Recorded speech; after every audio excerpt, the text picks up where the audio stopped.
The city woke before the sun, the way a chest remembers to rise even after a long night. Motorbikes stitched a thin embroidery of sound along Independence Avenue, and the scent of charcoal bread mixed with diesel under the palm fronds that refused to stop clattering. On the wall facing the presidential compound, someone had painted a white gate climbing out of an open ledger, as if doors could learn to breathe. People slowed to look, then quickened when the guards glanced up. The rumor was simple and cruel. Ibrahim's guard had turned in on itself, and not in the hushed way men betray each other over pay, but in the way a gate decides it is tired of being a gate and wants to become a knife. By breakfast, the rumor had a face. A porter named Miriam, still wearing her market sash, stood outside the clinic with a neck wound stitched by a shaky hand. She said 2 men fought near the inner door, and a bullet skipped like a stone, found her instead of the intended target, and then disappeared into the wall behind the portrait of the nation's founder. She pressed a cloth beneath her scarf and tried to smile for her daughter. Inside, a clerk asked for the fee in crisp notes before he would lift his eyes, because that is how the ledger had always been balanced. Across town, on the top floor of a building that held more air than furniture, a man known only in public as the leader stretched the first minutes of the day over a chipped mug. He watched a muted feed of the compound gate on a screen no bigger than his palm. The line of uniforms at the door was wrong, too stiff, too perfectly mirrored, like a choir that rehearses not to sing but to drown out a shout.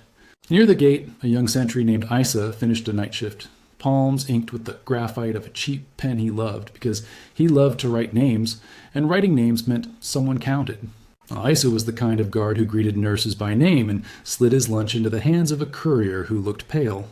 He noticed the ledger on the podium had been replaced by a new, unlined one, and that told him more than the stern memos pinned to the corkboard. A blank ledger means someone intends to rewrite the hours. At the district radio station, a host named Keem cleared his throat over stale tea and said, in the steady voice of a man who combs, snarls out of the world, that a gate is only a door plus a promise. He didn't mention the rumor. He read births and deaths and a notice about a spilled truck of oranges near the roundabout.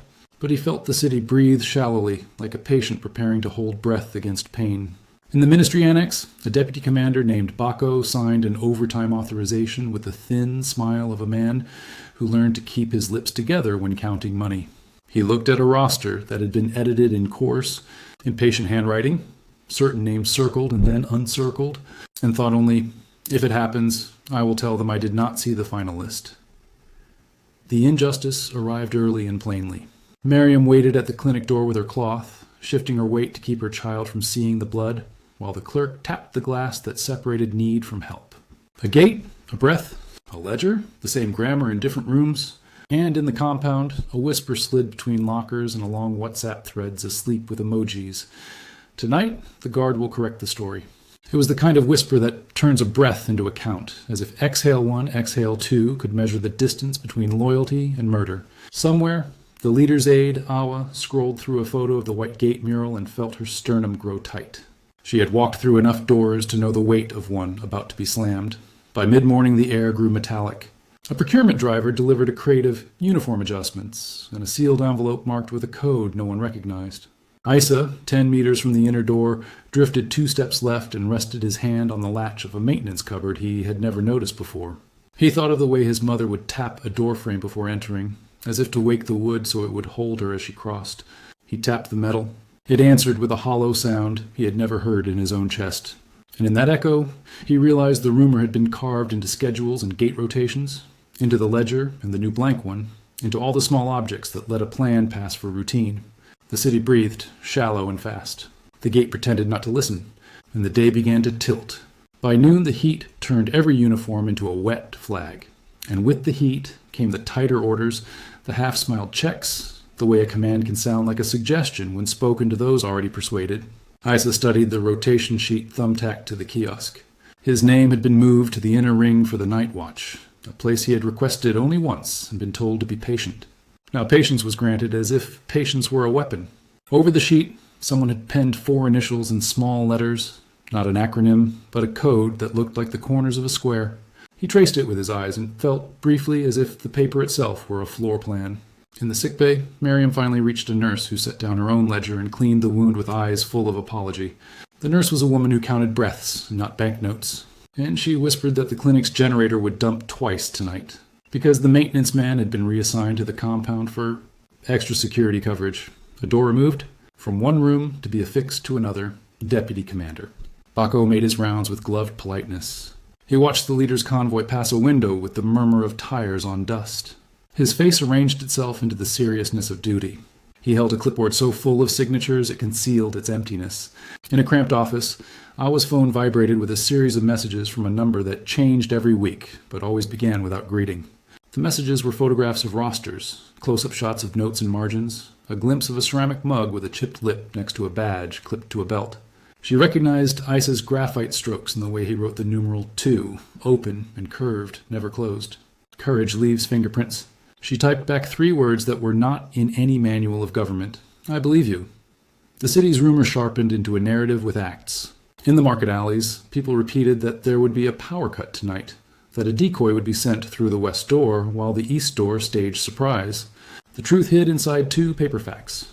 The backup generator at the compound had been serviced out of sequence by a contractor with a new name, and the guard rotation placed 4 men, usually on different rings, onto the same line of sight. 4 corners of a square, 4 initials. Isa's stomach tightened like the string of a broken kite. He stared at the maintenance cupboard and, feeling foolish, opened it. Inside stood a single box labeled Form 210, Incident Logs. There were no logs. The box was filled with unnumbered armbands. All the same color, but with faintly different stitching, a difference a man in the dark could feel, a difference that could tell one hand from another. Escalation in such stories does not arrive with thunder. It arrives in a small decision.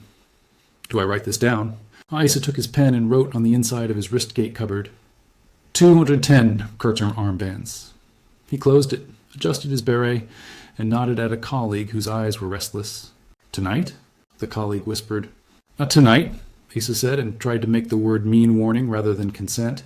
The colleague looked past him at the inner door as if memorizing the shape of a promise about to break. At a bakery, Qayyum spoke off-air with a delivery boy whose sister cleaned floors at the ministry. The boy said men had practiced bringing someone to the ground without bruises. He said he had seen a roll of plastic cuffs on a desk where pencils used to be. Qayyum felt the city's breath shorten again and returned to the station with his chest filled with questions that cannot be asked without naming names. Still, he did what men in his role do when the gate creaks. He cued an old song beloved at funerals and let it run a full 5 minutes longer than planned, so that the city could cry behind its curtains without admitting it had heard the news. The leader finished a briefing, thanked a clerk by name, and lingered in the hallway as if hallways themselves held counsel. Awa approached him with the deference of those who understand power's weight and loneliness. She spoke in the lightest terms about maintenance cupboards and armbands, about a code whose corners aligned too neatly, about a nurse who had lost a generator, and a porter who had lost blood to a stray bullet that was likely not stray at all. There are moments a head of state must pretend to be merely a citizen listening to a neighbor, and he did. He asked the smallest question with the gravity of a vow disguised as curiosity. If there is a door, where is the key? Awa answered with a word she had learned from her mother, who had taught mathematics. Invariance, she said. Things that do not change, even as others do. The ledger, the gate camera, the radio. He nodded, and for a second he let his eyes close in the manner of a man who counts a breath before making the next step irreversible. By dusk, power lines hummed with the crushing impatience of too much heat. The compound's outer gate shed visitors like an animal ridding itself of flies. Orders sharpened, stripes stiffened. A convoy schedule moved forward by 15 minutes without explanation. In the clinic, the nurse wrote, "Treat first" on a scrap of paper and slid it under the clerk's glass, a rebellion so simple it looked like good manners. Miriam's daughter fell asleep in a plastic chair, her fingers with the faint smell of oranges from the accident at the roundabout. Isa checked his watch against the mosque's call and knew that night would arrive not like a blanket, but like a glove. The last message Awa received, before the power dipped, came from a number that hadn't changed at all, because it belonged to a man too proud to hide. It was Deputy Commander Bako. It read, "All is in order. Extra men on inner ring. Protocol for interruption rehearsed." She reread "interruption" as if testing whether a word could confess. She set the phone down, took one breath that lasted exactly the length between the door and the ledger on her desk, and walked toward the leader's office with the softness of someone who refuses to let her footsteps become a drumbeat for fear. Escalation had done its work. The city bent its head. The gate waited. The intervention began without a siren. It began as a hand resting on a ledger, the way a physician steadies a page before signing a prescription. The leader asked for the duty logs, the gate footage, the maintenance receipts, and when an assistant reached for a talking point, he raised a palm that meant no. We will speak only to the paper that outlives our breath. Awa stood to his left, quiet as a spine. She had already synchronized 3 clocks. The radio's top-of-the-hour tone, the mosque's call, and the time code burned into the corner of the gate camera feed. When a story is about to be broken, you fix time first, so that pieces cannot slip. He summoned the smallest circle he could call an institution without it collapsing. A registrar from the civil service, whose life was ledgers, a corporal from the training school who still believed orders were promises, the hospital matron who knew which invoice lines were invented, and Kaim from the radio, brought in quietly, because in this city the airwaves were the only corridor everyone walked. He did not ring the brass bell on his desk because bells make rumors run. He spoke in a tone even softer than the one he used for swearing oaths, and said the sentence that reorders sequences of care and justice. We will treat first, then bill. On paper, the sentence concerned a porter at a clinic. In practice, everyone around the desk understood treat meant to protect life within the compound with the same urgency the clinic owed a bleeding woman, and bill meant whatever reckoning would follow for those who confused loyalty with murder. He signed a single-page order in his narrow hand. Immediate suspension of the night rotation across the inner ring. Substitution with the training school's standby recruits who had no stake in the old ledger. Command of the gate transferred to the registrar for 1 hour to audit identity bands. All armbands to be checked against serials, not names. Names can align with lies, the registrar murmured and lifted up his pencil like a candle. Isa, stationed that evening at the inner door, felt the intervention arrive as a disruption of habit. The recruits came in crisp and confused, their boots too clean for night work, their eyes clear in the way of people who have not yet been promised anything. The registrar opened the maintenance cupboard Asa had tapped and lifted the box labeled Form 210. He set armbands on the desk, smoothed them like ribbon, and began to count out loud. The corporal watched the feed, and when the east camera paused for 1 second, not long, but a blink you could measure, he snapped his fingers and marked the moment. Someone had installed a loop. The leader leaned forward until his breath fogged the corner of the monitor, as if willing the gate to breathe with him.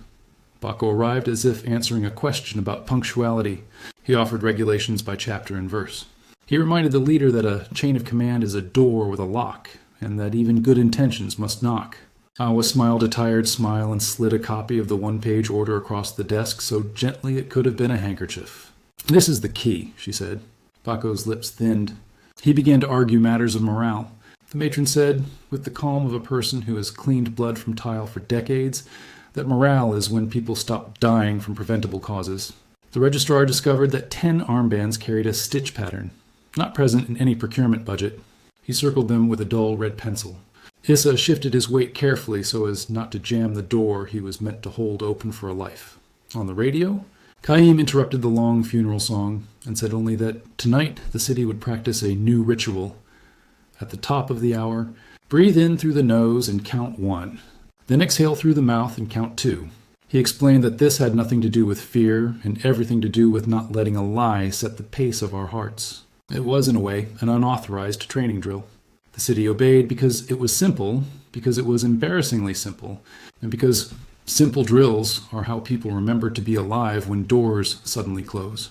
By 8, the compound had been rearranged like a classroom in which desks were placed to favor the teacher who notices the back row. The feeds ran on a scrubbed circuit. The registrar stationed a clerk at the inner door with a hand stamp. The stamp made the sound of soft thunder, and each thud felt like an oath. Awa texted Isa 3 words. Stand near cupboard. He did, and found it steadied him like a lattice does a vine. The leader ordered that no convoy move without his voice in the radio. And then he set the radio down and listened to the corridor outside his office the way one listens to a child sleeping. Then the first test. A man in an armband with the wrong stitch tried to cross and use Baco's name as a key.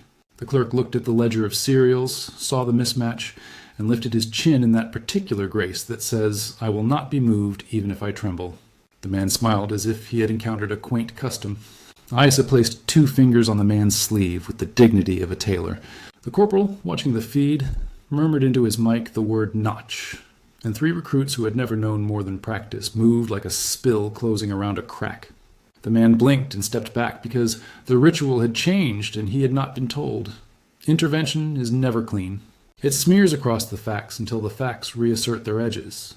Baco withdrew to make calls. but the leader's one-page order had already reached the telecom switch by Awa's hand, and the calls looped, not unlike the East camera had tried to do, until the callers faced themselves. Miriam, in the clinic, was ushered past the glass. The nurse pressed the gauze with a gentleness that could make a person weep and said the bill could arrive tomorrow because first they would count breaths. The new ritual spread without permission. At the inner gate, Issa realized his hand was shaking and let it shake. He watched the registrar stamp another serial in the ledger and felt the door lean towards staying a door. By 9, the night had been interrupted. Not stopped. Nothing stops night, but interrupted. An interruption is sometimes the highest form of care.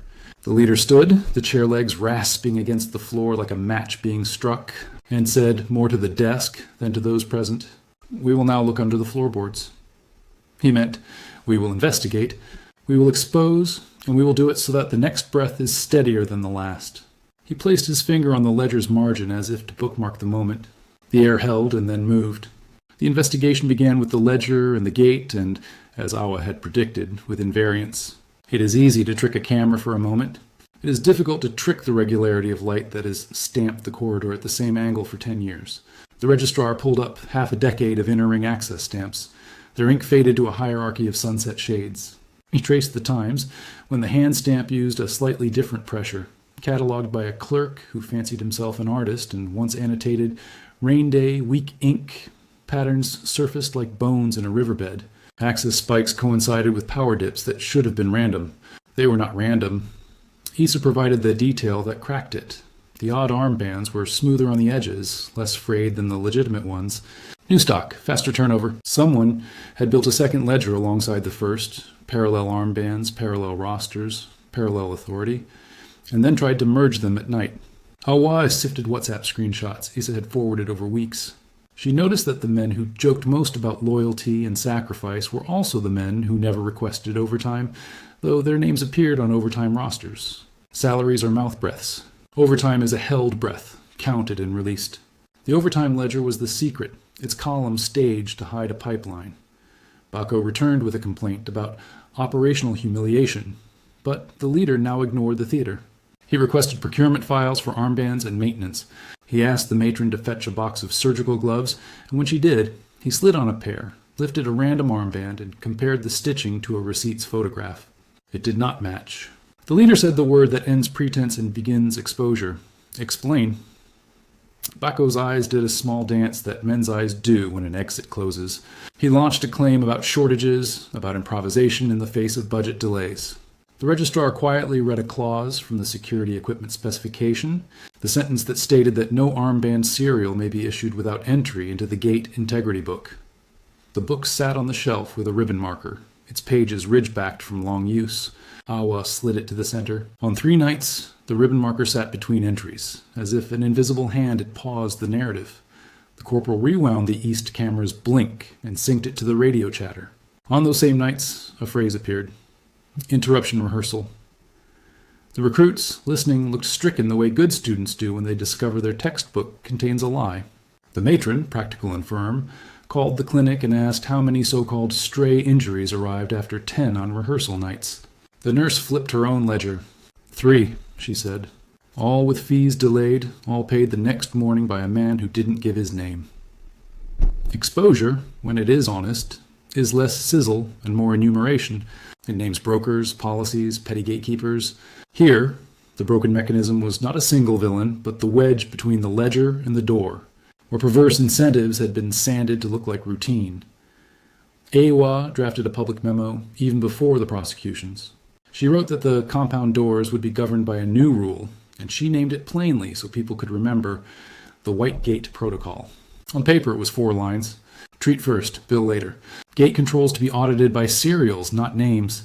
All maintenance to be sequenced by published schedule with penalties for out-of-cycle interventions.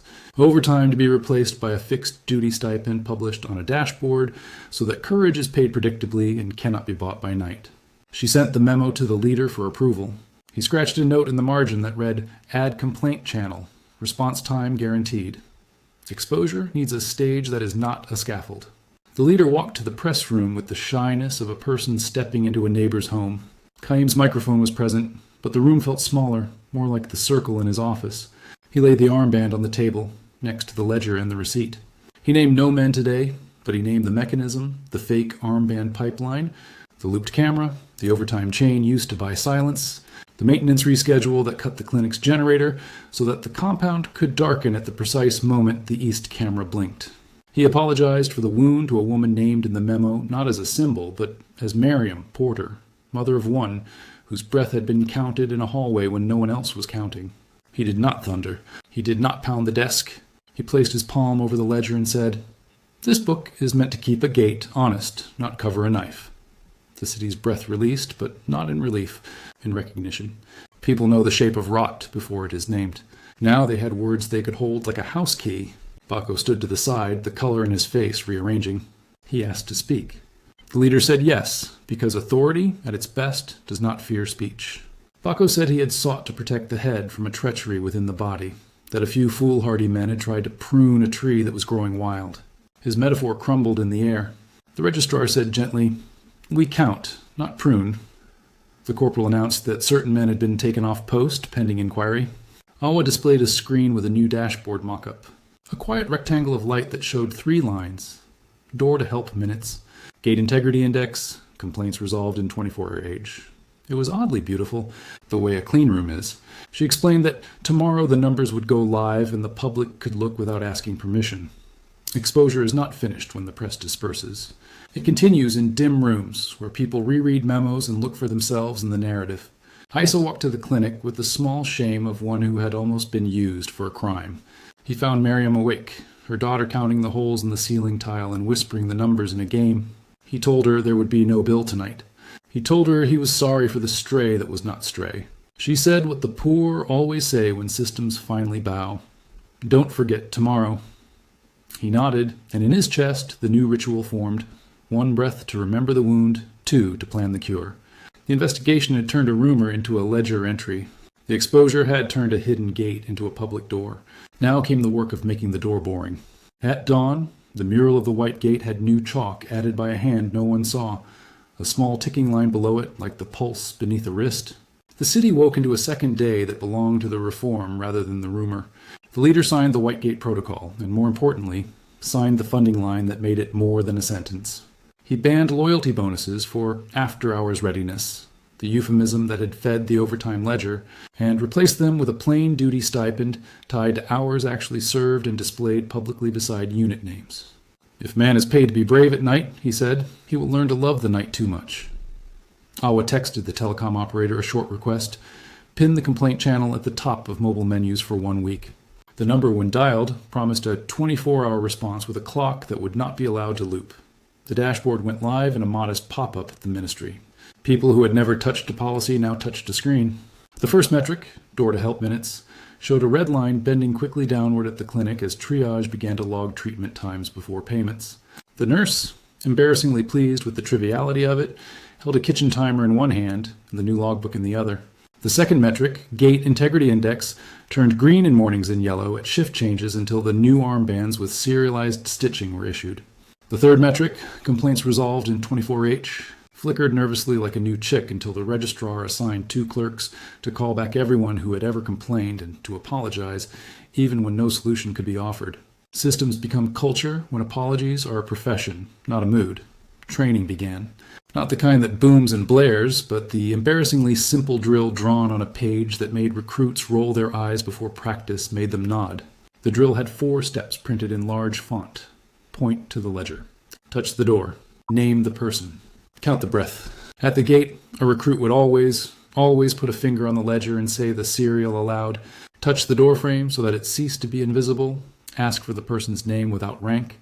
And then count quietly 1-2 to ensure his pulse was slower than the situation. It was ridiculous. It worked like rain on dust. Prosecutions were prepared with care that felt like grief. Awa insisted that the first cases be about process crimes that left fingerprints, false entries in the gate integrity book, procurement misstatements, payroll manipulation. Not because these were lesser, but because they were the thread that, once pulled, would unravel the tapestry without setting the room on fire. The leader addressed the internal ranks, not with condemnation, but with precision. He said they had been sold a story in which loyalty meant improvisation and secrecy, when in fact true loyalty was the boredom of good paperwork. The line made some laugh. Laughter has a way of absolving men of vanity for a moment, and in that moment they can hear a truth. Miriam returned to the market 2 days later, a scarf covering the line of stitches. She paid nothing at the clinic that day because the bill had been stamped deferred state liability. The clerk, still learning the shape of the new ritual, blushed when he held the stamp because its handle was too big for his hand. He placed it on the paper like a blessing. He had a copy of the dashboard taped up in his booth, the 3 lines like vines starting to climb a trellis. He had circled the complaints resolved line with a ballpoint heart. Not because he was sentimental, but because yesterday a woman called, and he had called back before dusk. Issa attended the training with recruits a third his age. He did not bristle. He stood with them and touched the doorway, and found that the act grounded him the way he had hoped a medal someday would. He watched Bako walk past the training hall with a stack of files and a face emptied of the old posture. Bako had not been removed, not yet. He had been moved sideways into a role that required him to answer the complaint channel's most difficult calls. It was a punishment that saved him, perhaps, and saved others too. He could neither plot nor pretend he had not heard the voices of those he once stepped around. The white gate protocol traveled. The matron took it to the maternity ward, where it was rewritten in chalk. Treat first, bill later, for every life, every time. The registrar took it to the land office and proposed a variant that traded armbands for plot numbers. The radio hosted a call-in where a carpenter described how he had hung a small ledger by his shop door so clients would see their names written before he lifted a tool. "We start," he said, "by promising to remember you." Resolution is not only the doing, but the publishing. Each week, Awa posted a 2-paragraph update under a header that did not roar, "Status at the gate." She listed door-to-help minutes, the integrity index, the number of complaints, and the mean response time. She named places where the numbers worsened and asked for help without shame. The leader took his mug and stood once a week before the modest screen to read the update aloud to himself, as if practicing for a smaller, humbler office he might hold at the end of his life, where he would be the registrar of seasons and breaths. On the 4th day, the east camera blink tried to return. The corporal's recruits saw the pulse in the feed, felt their own pulses slow because of the drill, and switched to the redundant circuit without telling anyone. Routine carried them. Later, in the log, they wrote the time, the action, and their names. No one applauded. That night, the dashboard's integrity index needle did not waver. The city fell asleep to the sound of ordinary doors closing and opening, a noise so soft and even it felt like a hush. Months later, the mural's white gate had faded to a soft bone color. The chalk pulse beneath it had been redrawn so often it had become part of the wall, like a vein that decided to live on the surface. The protocol had migrated the way songs do. At the bus depot, a laminated card by the ticket window read, "Treat first, seat the elderly, sort fares after." At the school registry, a woman opened early each week to stamp deferred state liability on birth certificates for families who could not pay the new small service fee, a banality that kept infants from growing into uncounted men. The complaint channel had lost its novelty. People called, then forgot they had called until hours later. Someone returned the call with an apology that sounded practiced in the best way. The compound's gate receded into the background of the city's self-portrait. It had returned to being a door plus a promise. The dashboard lived on a quiet wall that smelled of dust and plastic, its 3 lines pulsing with the boredom of good systems. Door-to-help minutes stabilized at a number no one could brag about in speeches because it was not dramatic. The integrity index hovered between 91 and 95. Dipping at holidays and lifting with training. Complaints resolved remained a fussy creature that required feeding. The registrar kept 2 extra clerks on the schedule, not because the numbers demanded, but because culture does. Every other Friday, the recruits touched the doorframe and counted breaths together, a ritual they joked about and then defended when anyone tried to skip it. Miriam's scar softened. She had grown used to people no longer asking how she received it, because they had been taught, by a softness that had settled across public offices, that not every wound needs to be turned into a story to be believed. Her daughter learned to count in 2s because the breath drill had become a game. Once, at the market, the girl lined up oranges and stamped a paper deferred state liability, and the vendors laughed with that secret gladness that appears when a child plays bureaucracy, and the bureaucracy is kind. Issa never told the longer version of the night. He kept the message Awa had sent, stand near cupboard, pinned inside his locker, the 3 words yellowing at the corners. He trained new recruits in the worst hours of the day, when the heat flattened all ambition, because that is when habit must hold. He started carrying a thinner pen so that his numbers would no longer smudge on sweaty fingers, and he taught the recruits to write their names carefully, as if legibility could be a form of loyalty. Once, an old colleague asked if he wanted to move up, and he shook his head. "I like standing where doors learn to stay doors," he said, and the man nodded, perhaps not understanding but respecting the certainty. Bako answered calls at a desk that looked onto a courtyard. He kept a small plant that refused to die. He apologized daily, and sometimes his voice went brittle with fatigue, but more often it went low and level. He understood sentences he had once mocked, that reform is a steady hand on a ledger, that culture is the boredom that keeps knives from becoming gates. He did not ask to return to command. He learned the names of men who called with complaints, and when one of them arrived months later with a tin of sweets and an awkward smile, Bako hesitated, then accepted, then logged the gift in a new book labeled Gratitudes, declared. The leader held to the weekly ritual of reading the status at the gate. Some weeks the numbers were dull. Some weeks a blip appeared like a scratch on a record, and the fix would be in the next update. He did not give speeches about it because the city loved other things. Football scores, funerals honoring long marriages, the rain's erratic riddles. Awa, now the steward of many ledgers, led a quarterly walkthrough of the systems with community representatives. The imam with a soft laugh, the head of the Carpenters' Guild, the matron with her gravity. They asked annoying questions. She answered with graphs and receipts, and sometimes when the questions were grief thinly disguised, she answered with tea. The white gate became part of the city's etiquette. People touched doors lightly, the way you brush a friend's sleeve to say, "I am here." Little businesses borrowed from the protocol shamelessly. A mechanic hung a sign. Treat first, fix the brake, argue the bill later. It made no one rich. It made mornings quieter.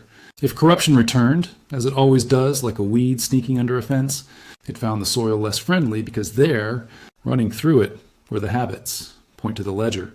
Touch the door, name the person, count the breath.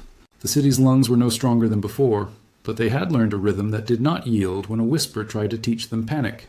In the end, there was no parade, no medal pinned to old cloth. There was a woman who crossed a street without flinching at the hum of a convoy, a clerk who turned a stamp into the light to check the seal before he pressed it, a recruit who laughed and then did the drill anyway, and a leader who found his authority in the small act of making other people's work easier. The truth remained shocking in memory, as all betrayals do, but shock is not a home. The home is a room with a door that stayed a door, a ledger that remembered in clean lines, and a city that, when told to breathe, did not wait to be told again. When a gate stays honest, a city learns to breathe. If this story moved you, stand with us so more doors stay doors. And if you liked the video, then like, share, comment, and subscribe. Your voice helps good systems become habit, and habit becomes hope.